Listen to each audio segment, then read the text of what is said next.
আমরা কি করতে হবে কি দেখতে হবে এটা হলো মেইন থিং।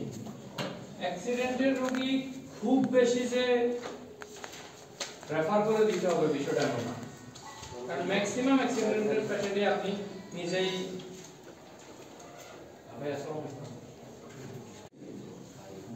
আপনার কাছে একটা রোড ট্রাফিক অ্যাক্সিডেন্টের জাস্ট একটা ছড়া গেছে এরকম হইতে পারে, কারণ আবার ভেঙে টুকরো হয়ে গেছে এরকম হইতে পারে। এখন আপনি বুঝতে হবে যে মেইনলি হলো যে প্রথম রোগীটা আসার সাথে সাথে কি করবেন, চিল্লাটিল্লা করা শুরু করে দিবেন, কি করবেন আর আগে বুঝতে হবে যে নিঃশ্বাস আছে কিনা, বাসি থাকলে না চিকিৎসা করবেন, বাসি না থাকলে তো চিল্লা শুরু করে দেবেন আপনি বলেন করে কি আর আমরা নাকি যে রক্ত রক্ত যাইতেছে এজন্য আগে সেলাই করে দেবেন, হ্যাঁ আগে কিছু কামাইতে হবে।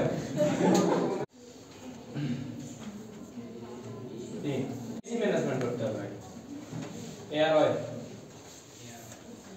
শ্বাস ঠিক মতো ফেলতেছে কিনা এবং ফেলার মতো সবকিছু ঠিক আছে কিনা, কারণ অ্যাক্সিডেন্ট করলো যায় পড়ছে বালুর থুবের ভিতরে, বালু ঢুকে গেছে নাক মুখ দিয়ে, তো নিঃশ্বাস নিতে পারবেন না, ঠিক পরিষ্কার করতে হবে নাক মুখ, বা কোনো কিছু নাকের ভিতরে ঢুকে মুখ বন্ধ হয়ে নাক বন্ধ হয়ে আছে, কোনো কারণে এটা পেটে সে হাত করতে পারতেছে না, নিঃশ্বাস ঠিক করে নিতে পারতেছে না, যে কারণে আগে বুঝতে হবে যে সে শ্বাস প্রশ্বাস ঠিক করে নিতে পারতেছে কিনা, এটাকে বলে এয়ারওয়ে। এরপর হলো মানে এটা হলো এয়ারওয়ে মানে কি শ্বাস প্রশ্বাস যেগুলো দিয়ে নিবে এগুলো সব ক্লিয়ার রাখতে হবে যে ঠিক আছে কিনা, ঠিক আছে। তারপর হলো ব্রিদিং।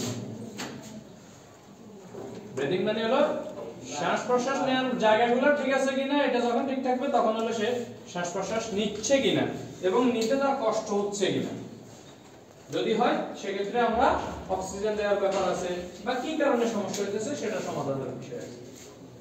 তিন হলো সার্কুলেশন। সার্কুলেশন কি ঠিক আছে কিনা,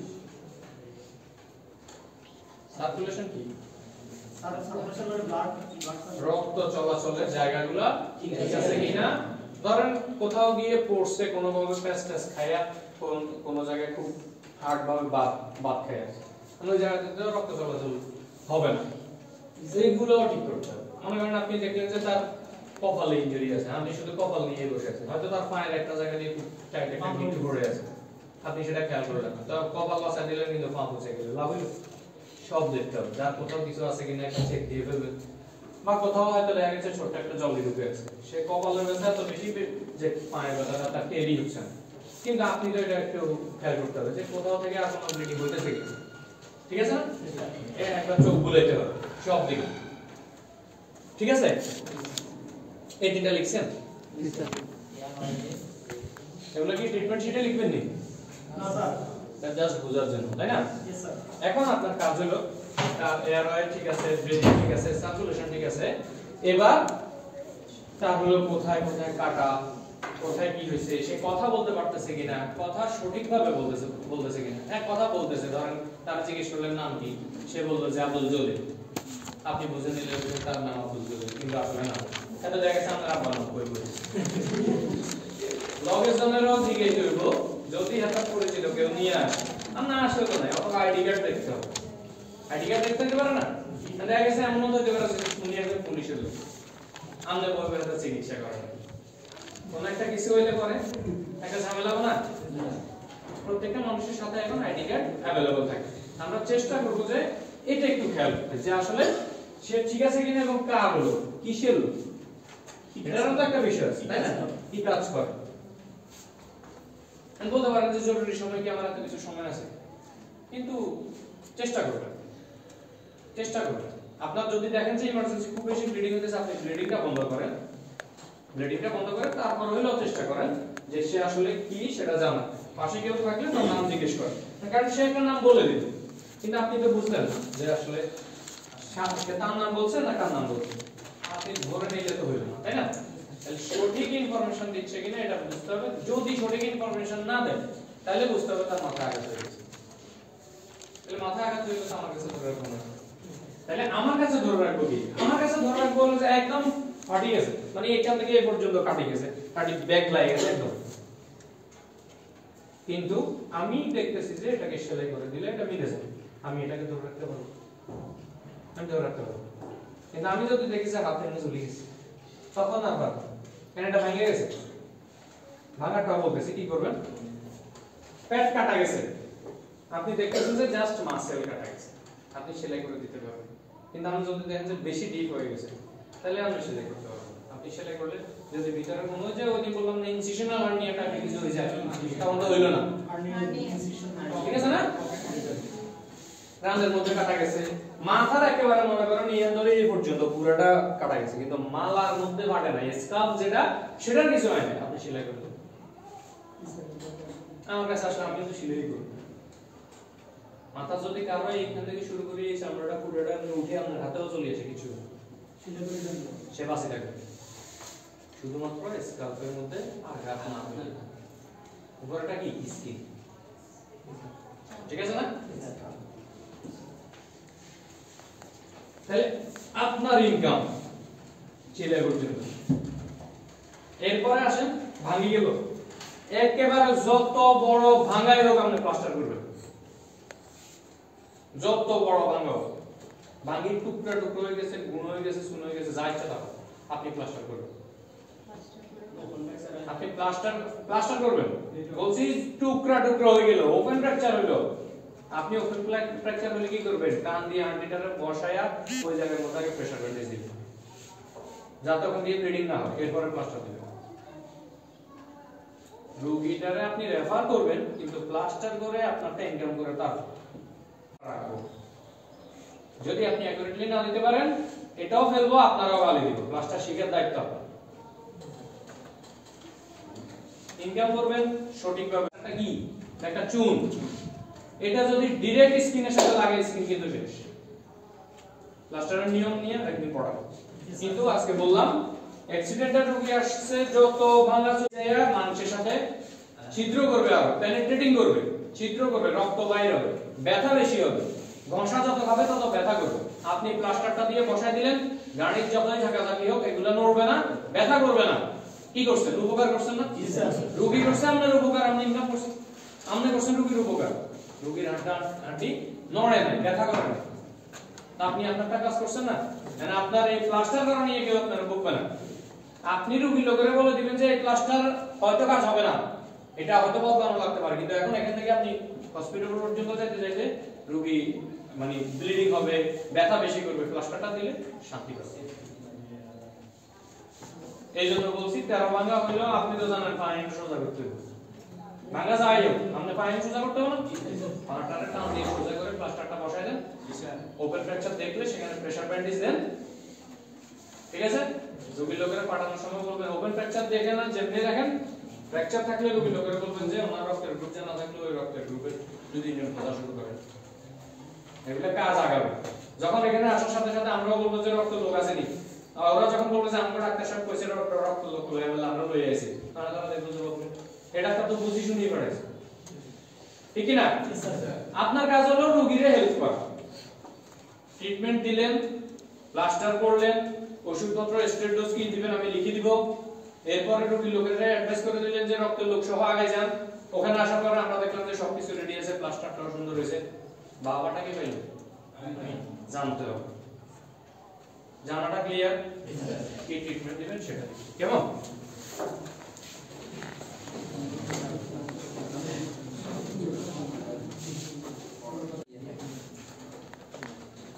আমরা তখন লিকুইড রাখবো, প্রথম আমি ডায়েট লিকুইড রাখবো। এখন ডায়েট লিকুইড রাখবো কেন, এটার মধ্যে একটা ব্যাপার আছে। ব্যাপার আছে আমি ডায়েট নরমালও দিতে পারতাম,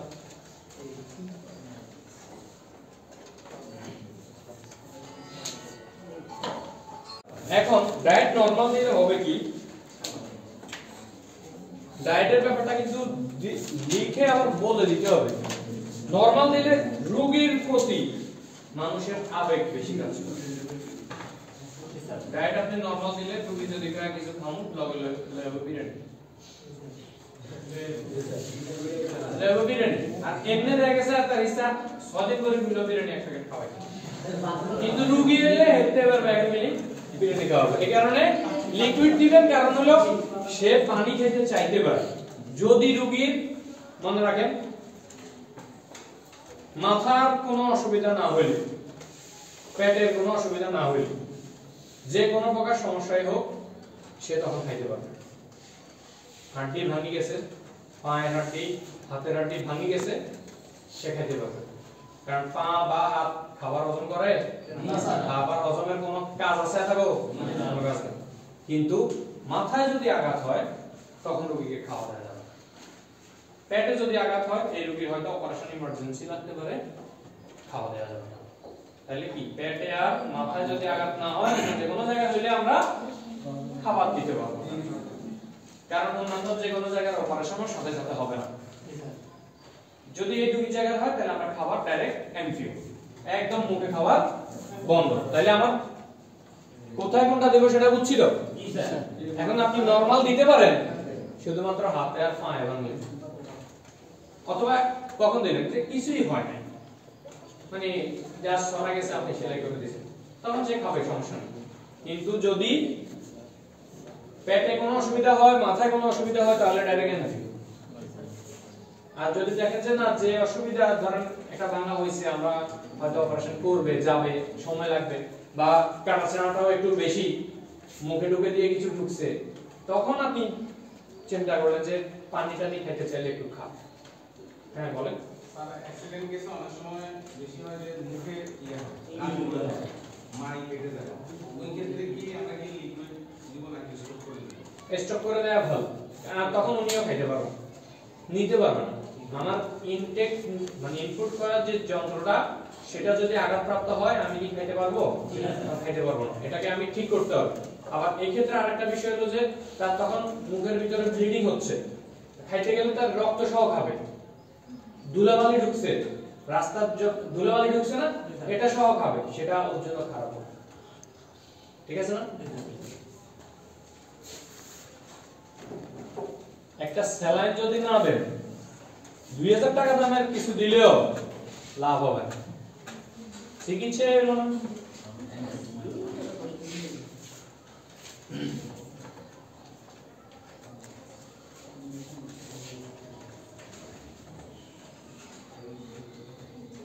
আমি কিন্তু প্লাস দিতে পারতাম, কিন্তু প্লাস না দিয়ে অবলিক দিছি। অবলিক দেওয়ার কারণ আছে, অবলিক মানে আমি এখান থেকে যে কোনো একটা দিই, আর আমি যদি প্লাস দিই তাহলে এখান থেকে তিনটা দিই। কারণ আমি প্লাস কখন দিব, অবলিক কখন দিব সেটা বুঝতে হবে। স্যালাইন, মনোযোগ, স্যালাইনের কারণেও রোগীর ক্ষতি হতে পারে, স্যালাইনটা এত সহজ মনে করা যাবে না। আবার একটা স্যালাইন শরীরে ঢুকে গেলে কিছুই হয় না, আপনার আমার শরীরে এখানে যে কোনো একটা স্যালাইন ঢুকে গেলে কিচ্ছু হবে না, কিন্তু একটা ডায়াবেটিসের রোগীর শরীরে যদি ডিএনএস ঢুকে যায় ঝামেলা আছে, ঝামেলা আছে না? একটা মাথায় আঘাতের রোগীর মাথার ভিতরে স্যালাইনও কিন্তু ডিএনএস বা হার্টম্যান ঢুকে গেলে সমস্যা আছে। মাথায় আঘাত পাইছে এরকম রোগী এই দুইটা দেয়া যাবে না।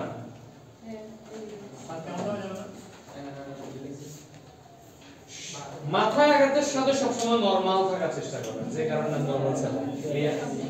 এটা হচ্ছে কঠিনতা কেন, এটা সহজ, এই সহজটা মনে রাখেন যে মাথায় যখন কিছু হবে তখন আমি নরমাল থাকার চেষ্টা করব, সেই হিসাবে নরমাল স্যালাইন। আর কোন সহজ দরকার কিছু আছে?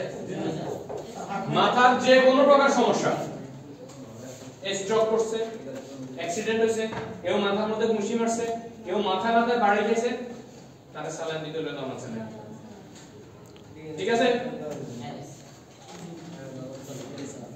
এখন কইতে পারেন যে এত তো হাগল হয়ে গেছে, মাথার তো কেউ বাড়ি না, হাগল রেখে দিবেন, নরমাল রাখার চেষ্টা করবেন সব সময়। ঠিক আছে?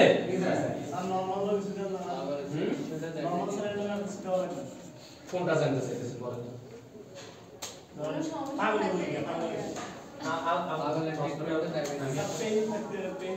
আমি কি ট্রিটমেন্ট শেষ করছি? তো আমাদের এত আগ বাড়ানো দরকার, আমি তো ক্লাস শেষ করি, কোনো অ্যান্টিবায়োটিকও আনা যায় না, ব্যথার ওষুধ তো দিব, তো একটা রোগীর অপারেশন দিব না। প্রত্যেকটা জিনিস আগে বুঝেন, যেটা নিয়ে আমি কথা বলি সেটা আগে মাথায় ঢুকান, ক্লাসের শেষে আমি তো প্রশ্ন করার সুযোগ দিই, আমি বলি না যে কারো কোনো প্রশ্ন আছে কিনা। আগ বাড়াইতে গেলে তো ঝামেলা, আমার ট্র্যাক চেঞ্জ হবে, ট্র্যাক চেঞ্জ হয়ে গেলে আমি ভুলে যাব, আর আমি ভুলে গেলে তো আপনি আর শিখতে পারলেন না।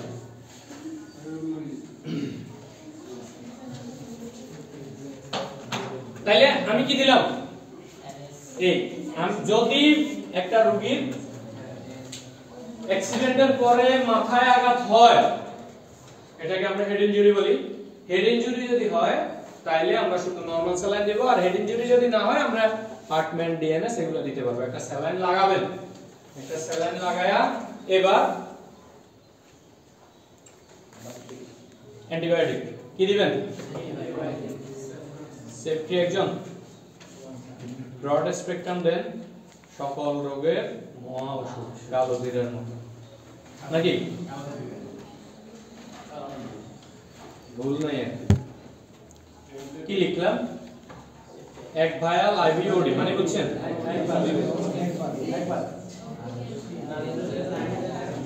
সাথে কি দিবেন,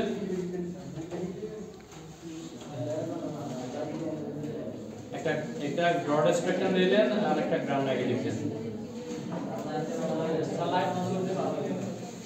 লাইট বন্ধ করে দিবেন, দিচ্ছি।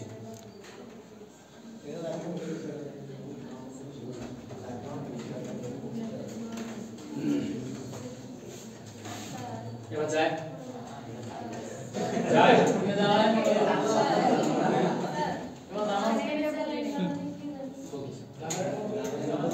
এইটাই তো ব্যবহার করব, ঠিক আছে। 4 5 ওই যে মনিটর সাহেবের ব্যথা ওষুধ, এটা মনিটর সাহেবের জন্য দিলাম। মনিটর না তুমি কি দিলাম, এরপরে কি দিব, গ্যাস্ট্রিকের ওষুধ দেখে দেওয়া লাগতো না,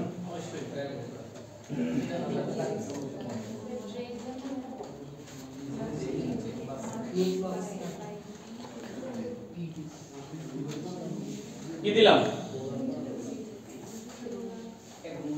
বলেন তো, ইম্পর্টেন্ট কি বাকি আছে? আর কোথায় কোথায় আইভি আইভি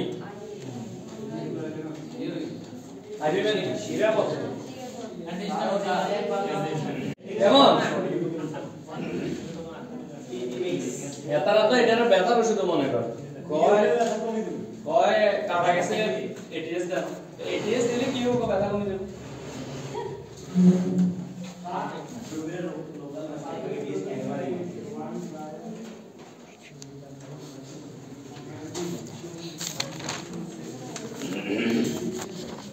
কি আছে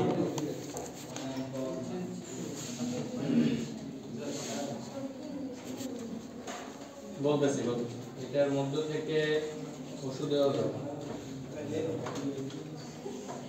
এই আচ্ছা, এইটা গেল আমার ইনজেক্টেবল ফর্মের ওষুধ, সাথে কি দিবেন, রকেট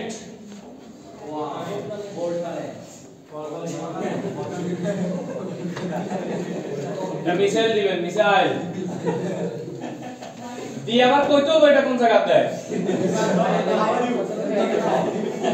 সদর হসপিটালে পায়খানা হইতেছে না থেকে 4টা দিয়ে আসছে, কয় দিছেন নি, কয় এক খাইছি আপনি সুশে তো বসে বসে সুশে কয় কি লাগে কে লাগে ও কি আছে কিন্তু কই এক খাইছি মেলা কষ্ট, আর গ্যাস আর কোন আতে আছে কে জানি লাগে, ঠিক আছে। আচ্ছা এবার বলি শুনেন, এই ট্রিটমেন্টটা লিখছেন,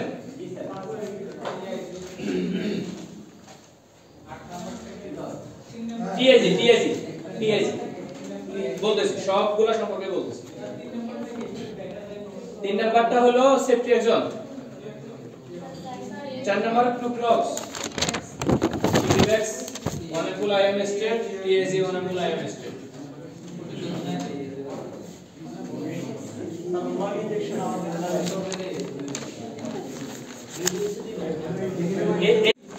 সিম্পল কারেক্ট মানে হালকা ছড়া গেছে বা এমনি কাটা ছড়া গেছে বা কোথাও এক জায়গায় একটু গভীর গেল, আপনি একটা দুটো সেলাই করছেন, বা 10টা সেলাই করছেন কিন্তু রগ মুখ কোনো কিছু কাটা যায়নি, শুধুমাত্র কাটা গেছে 10টা সেলাই করে দিয়েছেন, আমি এই ওষুধে যাবই না, আমি মুখে ওষুধ দিব, কিন্তু এখান থেকে টিটিটা দিব, টিটিটা দিব সাথে আমি মুখে ওরালি ওষুধ দিব। মুখে ওরালি ওষুধগুলো আগে লিখে দিতে হবে। হ্যাঁ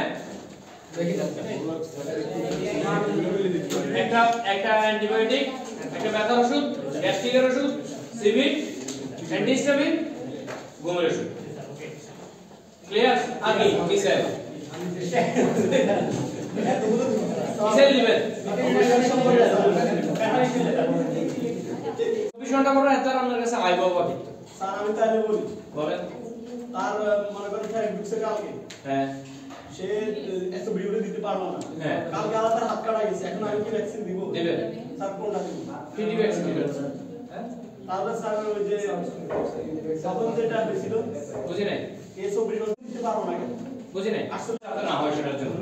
এখন টিটেনাস যাতে না হয় সেটার জন্য, এখন টিটেনাস মরিচেলার জলে ঢুকলে যে টিটেনাস হবে এটা কিন্তু না, না স্যার, কারো হইতে পারে কারো নাও হইতে পারে, আমরা সেফ থাকার জন্য দিব। এখন সে এটা 24 ঘন্টার ভিতরে দিলে সবচেয়ে বেশি কাজ করে। এরপরে দিবেন না কেন? এরপরে দিবেন হলো দিলে কাজ নাও করতে পারে, আবার দিলে কাজ করতেও পারে, কিন্তু আমরা বেসিক্যালি গাইডলাইনে লেখা আছে 24 ঘন্টার ভিতরে দেয়া। এরপরে দিবেন কিনা, এরপরে আপনি দিলেও দিয়ে দিতে পারেন, তার কাজ করলেও করলো, না করলে নাই, টিটেনাস হলে দেখা যাবে। সব রোগী কি ভালো হবে? এত আইসে 24 ঘন্টা পরে, এটা কি আমার দোষ? তার চিকিৎসা সে আগে নিতে হবে, তার দায়িত্ব আগে। আমার কাছে আসার পর আমি না দিলে সেটা আমার দোষ। সে আমার কাছে আসছে 24 ঘন্টা পরে, আমি দিই নাই, সেটা তো আমার দোষ না, আমার গাইডলাইনে নেই, আমি না দিলে আমার দোষ না, কিন্তু দিয়ে দিলে তার যে কোনো ক্ষতি হবে তাও না। আমার কথা বুঝছেন? দিলে ক্ষতি আছে নি? ক্ষতি নাই, কিন্তু কাজ হবে কিনা সেটার কোনো গ্যারান্টি নেই। স্যার পিএইচডিটা কখন করে দিতে? পিএইচডি দিব যখন অনেক বেশি কাটা যায়, একদম ছিঁড়ে গেল, ছিঁড়ে গেলে, দুলামাল অনেক বেশি, মরিচা অনেক বেশি, স্যার প্রেগন্যান্সি তখন টিটি ভ্যাকসিন দিব না। 5 মাসের সময় টিটি ভ্যাকসিন আর লাগবে না, 5 মাসে একটা, 6 মাসে একটা। স্যার পিএইচডি এর গ্রুপ অবস্থায় টিটি ভ্যাকসিন আলাদা বুঝি নাই? টিটি ভ্যাক্স 5 বছরের আগে যদি বুঝি নাই, একটার ভিতর একটা বুঝি নাই, আবার বলেন। 1 স্টিক পার রেক্টাল স্টেট, আমি বলছিলাম আমার কথার দিকে মনোযোগ দিন, আমি এটা দুইবার বলছি, 1 স্টিক পার রেক্টাল স্টেট। আপনারা নিজেরা নিজেরা কথা বলেন, এরপরে এবার আমরা বলবো। বছরের আগে বাচ্চারা সবসময় ভ্যাকসিন দিয়ে থাকে, ওদেরকে না দিলে চলে, এরপরে যখনই হবে আপনি দিবেন, এটার কোনো চাইল্ড অ্যাডাল্ট ডোজ নেই। 5 বছর পরে। হ্যাঁ, আর প্র্যাকটিসের ক্ষেত্রে 5 মাসের সময় একটা, 6 মাসের সময় একটা এমনিই পায়, এছাড়া না দেওয়াই ভালো। দ্বিতীয় হলো ক্যান্ডিডেট রাইট থাকবে, আপনার আমার দেওয়ার কোনো রাইট নাই, কারণ একটা যে কোনো একটা ওষুধ নরমালি দিলেও যদি বাচ্চা খারাপ হয় দোষ হবে। স্যার টিটি ভ্যাকসিনটা একটা নিলে আবার কয় মাস পরে দেওয়া লাগে? বেসিক্যালি আমরা দিই না, দিলে 1 মাস পরে আনি। বেসিক্যালি কি করি আমরা দিই, দিলে 1 মাস পরে স্যার কি 1 মাস কাজ করবে না 3 মাস কাজ করবে? বুঝি নাই? একটা টিটেনাস ভ্যাকসিন মানে কয় দিন? যদি আমি একটা দেওয়ার পরে আবার 1 মাস পরে আরেকটা দিতে হয়, তাহলে আমার ভ্যাকসিনটা কয় মাস কাজ করছে? 1 মাস। তাহলে আমার 3 মাসের প্রশ্নটা কেন আসলো? স্যার তাহলে প্রতি মাসে মাসে দিতে পারবো? বুঝি নাই? প্রতি মাসে কেন আমি প্রতি মাসে দেওয়ার কাজটা কি? স্যার তাহলে আপনি যে বলছেন দেওয়া যায় একটা ভ্যাকসিন 1 মাস পর দিতে হবে। কখন বলছি দেওয়া যায়? স্যার এখন তো বললেন যে 1 মাস পর আরেকটা দিতে পারবেন। হ্যাঁ, কি বলছি? আজকে আপনি একটা দিলেন, আরেকটা ডোজ বলে যে 1 মাস পরে দিতে পারবেন, এরপরে আর না।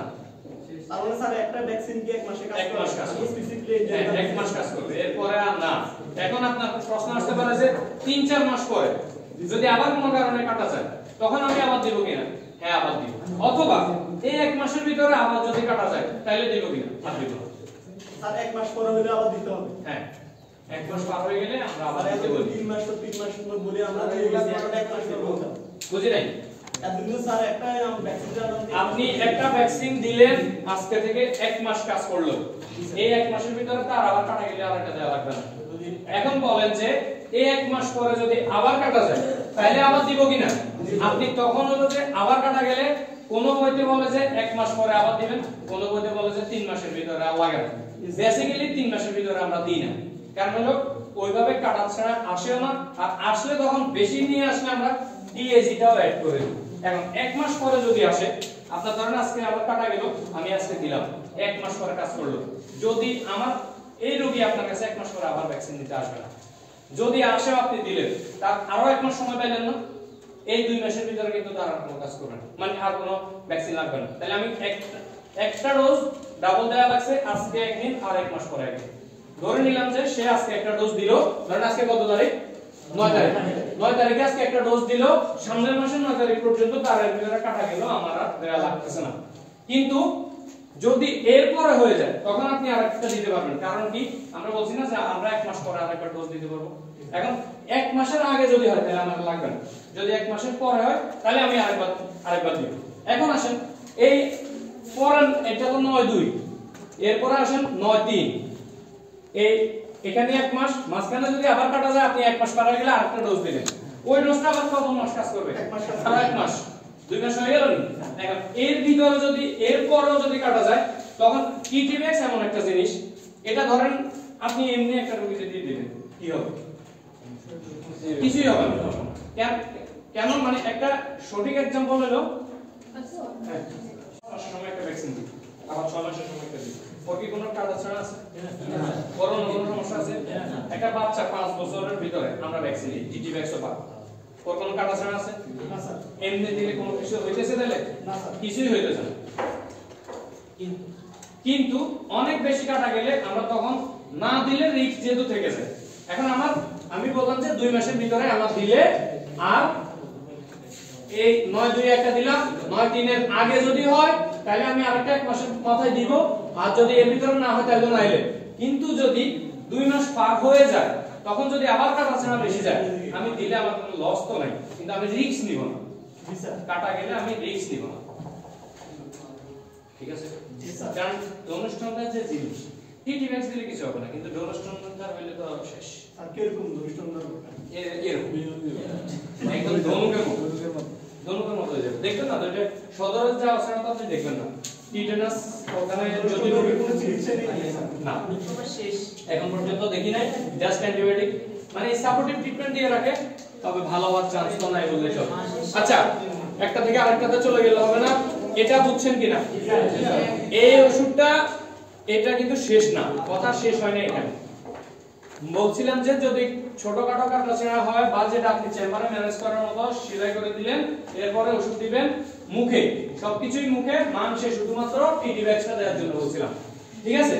আর যদি অনেক বেশি হয়, ধরেন ভাঙি গেছে, মাথায় আঘাত হয়েছে, মাথায় আঘাতের ট্রিটমেন্ট দিলে এটার সাথে যোগ হবে, আরো মনে করে দিবেন, আজকে শেষ করে দেবেন। তারপরে ভাঙি গেল, মাথায় আঘাত হলো বা পেটে আঘাত হলো, আপনি রোগীটা রেফার করবেন না? রেফার করার আগে আপনি ট্রিটমেন্ট কিছু দিবেন না?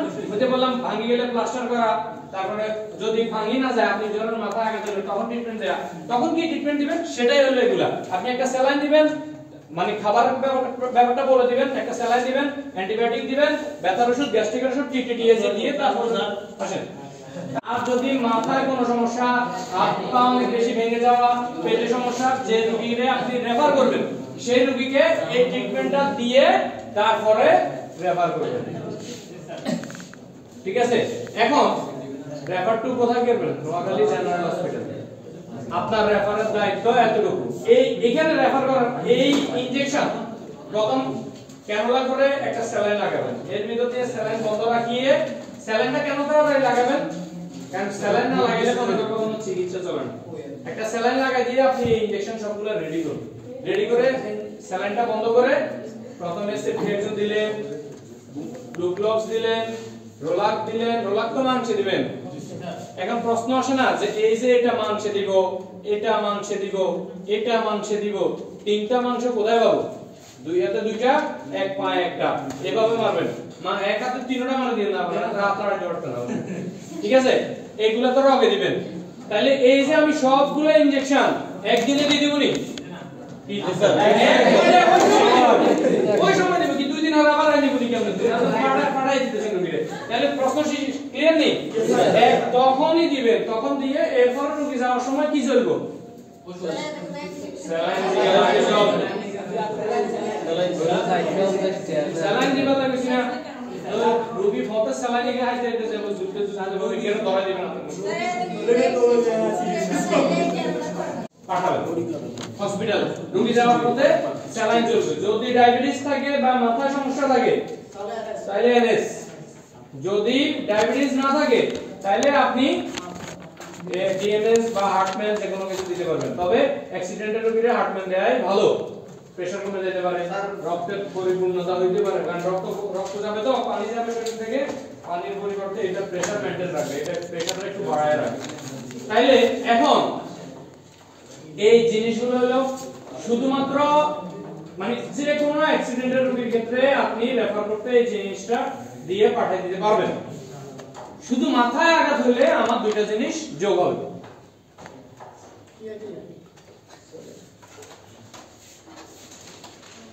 9 নাম্বার 10 মানে এটা না মিসেল 9 নম্বরে আছে কেন 10 এ যাবে ইনজেকশন ইমিডিয়েট।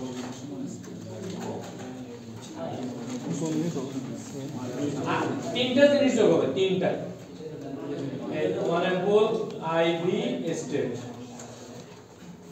বুঝতেছি কিন্তু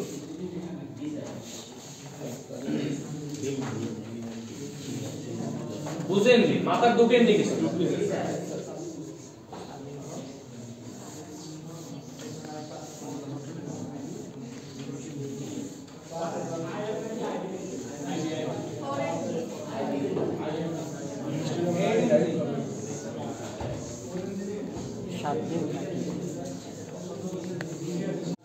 কি করলাম 9 বোর্ডালিং গেল তোমরা ঠিক আছে। আগেরটা ছিল কি আরটিএ, ধরেন আগের ট্রিটমেন্টটা এই আরটিএ, শুধু আরটিএ হইলো এটা লগে যদি ফ্র্যাকচারও থাকে, ফ্র্যাকচার যে কোনো কিছু ফ্র্যাকচার মানে ভাঙছে তাও হেড ট্রিটমেন্ট, কিন্তু সাথে যদি হেড ইনজুরি থাকে আরটিএ উইথ হেড ইনজুরি মানে কি মাথার মাথা ফাটছে, নাকে দিয়ে কানে দিয়ে ব্লাড গেছে, বমি করছে মানে হেড ইনজুরি, ধরে রাখার কোনো সুযোগ নাই, তাড়াতাড়ি ট্রিটমেন্ট দিয়ে তাড়াতাড়ি পাঠিয়ে দিতে হবে। ইনজেকশন এক খলিফা নাকি লাইফ সেভিং ড্রাগ না, খলিফাটা দিতে হবে।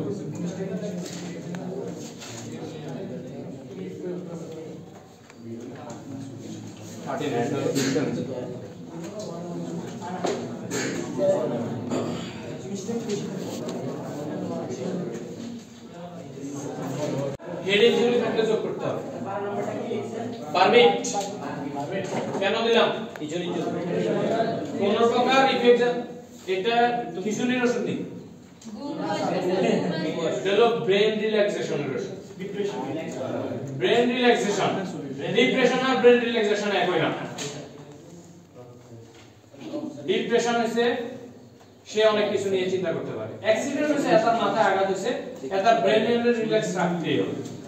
তাহলে আমি ওই ট্রিটমেন্ট যেটা দিলাম সেটা সব ক্ষেত্রে দিব। এইটা শুধুমাত্র মাথায় আঘাত হলে ওইটার সাথে যোগ করব, এটা আলাদা না, এটা ওটার সাথে যোগ করব। কেন বলছি? মাথায় আঘাত হলে কি কি হতে পারে বলছি, ভমিটিং হতে পারে, নাক কান দিয়ে ব্লাড যাইতে পারে। তাইলে ইমিডিয়েট দিলাম, লাইফ সেভিং দিলাম, ব্রেন রিল্যাক্সেশন দিলাম, বাকি রইল কি? বারবিটটা দিলাম, বাকি রইল কি? আমি হিন্টস দিছি কিন্তু নাক কান দিয়ে ব্লাড যাইতে পারে, বাকি রইল কি? কথা শুনি বুঝেন কি জানতে চাইতেছি আমি, বলে দিলে আপনি কোন মন্তব্য আছে কিনা সেটা বুঝতে হবে।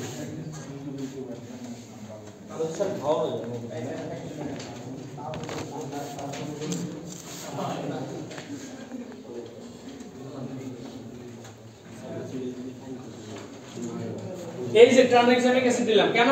রক্ত যাইতেছে। এখন প্রশ্ন হলো এই রোগীরে উনি বলছে এটা খাওয়ানো যায়, হ্যাঁ আমি জানি এটা রগে দেয়া যায়, মাংসে দেয়া যায়, খাওয়ানো যায়। এই রোগীরে আমি খাওয়াবো কিনা? কেন খাওয়ালে কি হবে? প্রথমে বলছি হেড ইনজুরি মানে কি এনফিও থাকবে, খাওয়া বন্ধ। তাইলে কোনো কিছুই খাওয়াইতাম না, আর ভূতে গিলা নিয়ে আনন্দ ওষুধে গিয়ে খাওয়াইতাম, সবই তো ইনজেকশন পাইতেছি। এটা দিয়ে রেফার। হেড ইনজুরি রোগী ধরে রাখার কোনো অপশন নাই, রোগী যদি বাড়ি গম নাই খেরে হতে তারপর আমরা ধরে রাখার কোনো অপশন নেই, কারণ এত লাই আমার চেয়ারম্যান সহায় ক্লিয়ার কিনা স্যার ভ্যাকসিনেশনটা খাওয়ানোর সমস্যা বলে খাওয়ালে ভ্যাকসিনেশন কারে এসব রাস্তার মধ্যে ধুলাবালি অনেক বেশি, তখন আমরা কি হই যে রেবিক্স বিসি আর রেবিক্স আইসি, রেবিক্স বিসি দিব কখন কামড়াইলে, আর রেবিক্স আইসি দিব কখন সবাই ভালাইলে, এরকম টিএসিও দিব। হেড ইনজুরি রোগী আপনি টিএসি দিবেন মাস্ট। যে এক আপনার কাছে কনফিউশন লাগতেছে যে কাটাটা আমার কাছে কম মনে হচ্ছে না, বেশিও মনে হচ্ছে না, টিটিডি দিছি টিএসি দিব কিনা, দিলে গতি নাই, দিলে গতি নাই। স্যার টিএজি একটা কদিন কাজ করে এক এক্সট্রা ডোজ আর দেয়া লাগবে না। স্যার মানে এক মাসের কাজ করতে হবে। এটা সঠিক রোড আমার মনে নেই, কারণ আমরা আগামী 6 মাসের ভিতরে তো সোজাই হইতে পারে না, এটা আবার কাটা যাবে।